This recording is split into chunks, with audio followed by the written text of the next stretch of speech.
Treasury is aiming to alleviate SA's drinking problem by raising excise tax on alcohol. SA drinks 4.5 billion litres of alcoholic beverages a year.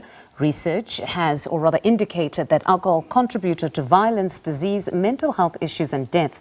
On the same matter, liquor traders in Limpopo have rejected a clause under the Limpopo Liquor Act of 2009 that says outlets must close at 10 o'clock during the festive season.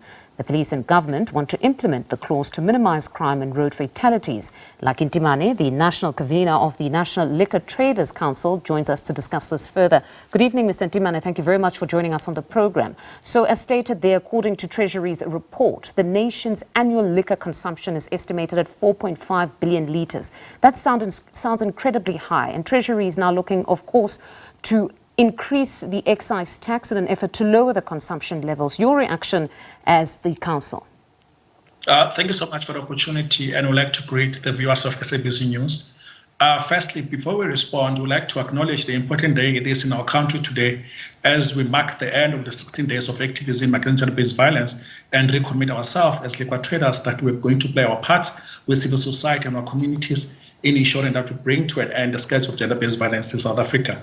Coming back to your question, Fundo, we were quite taken aback by the proposal by the National Treasury to actually increase the tax on alcohol products as the reason given that this is going to fight alcohol abuse in the country.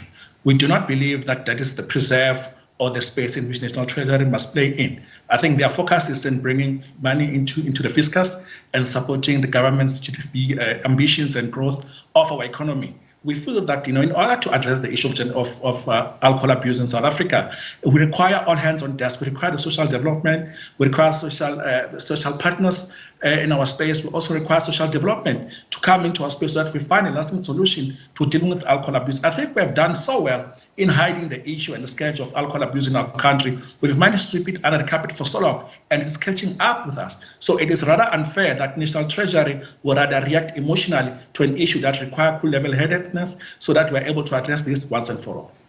Granted, social development has to come to the party, but would you say that it's exclusively social department that must address the scourge? Because on the other side, some in society say they believe alcohol, particularly high consumption of alcohol, contributes to a lot of social ills, impacting crime response, where resources are quite limited, also impacting the health sector, where resources are also limited. So shouldn't this attempt be welcome? Because it would not only add to the fiscus, but also assist in alleviating the pressures in communities brought about by the alcohol abuse.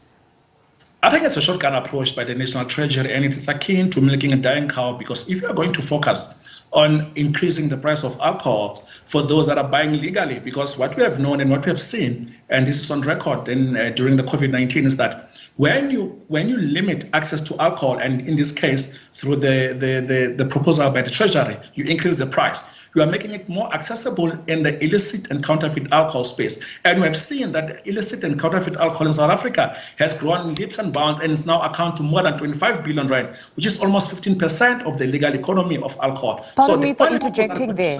Just for clarity, because in that instance, that example that you give, when it was during COVID, if the prices were increased, if you're saying that now it will allow for the illicit trade to boom, but if they're increasing, and you've also got Treasury also legitimately increasing, it means alcohol will just be expensive across the board. Or are you saying that in the illicit market, it will be slightly lower? So I think maybe let me rather highlight the illicit and counterfeit of alcohol. So these are illegal products that have been killing our people. These are products that are not fit for human consumption. So we are talking about an illegal industry that should not exist in the first instance. And these are the industries that are taking food out of the mouth of those that are trading alcohol in a legal way. So illegal alcohol, illicit and counterfeit, should not be existing in South Africa. All we're saying is that the National Treasury is actually promoting the illicit sale of alcohol in South Africa, including the counterfeit thereof. So it should not be that alcohol should be made more expensive at the expense of those that are trading legally, so that we can make room for those that are using the illicit and counterfeit alcohol to run their illegal businesses in South Africa. Now, some argue that a significant increase in excise tax would not really stop those who want to continue enjoying their alcoholic beverages. They would rather perhaps reduce their spending in other areas. I suppose that could also be a problem on its own, where perhaps a person now reduces in buying food for the family. But meaning, though, increasing the excise tax might not necessarily impact a number of these alcohol businesses.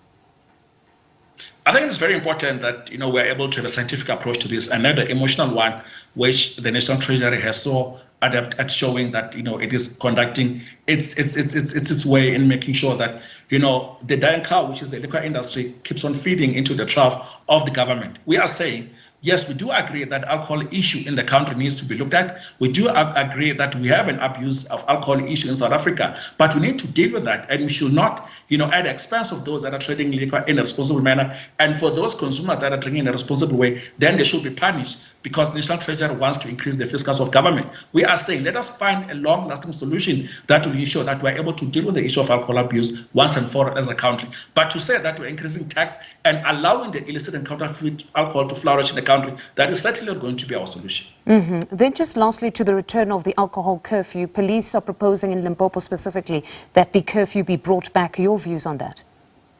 We support the stance taken by the associations in Limpopo of challenging the government there, because this is also one issue where we have approached the government of Limpopo, in the past 2 years, when they wanted to cap the trading hours up to 2 a.m., where we felt that also this was not guided by science, by emotions.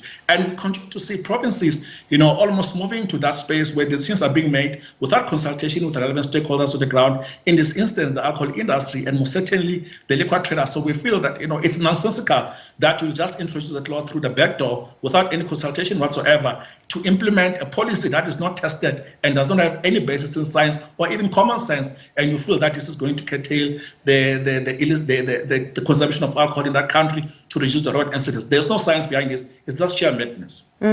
What of those who would say police are an important stakeholder and are the ones that respond to some of the issues that are related to alcohol? So if they are saying that perhaps we need to look at this, bringing back of the curfew, that it would assist at the very least them?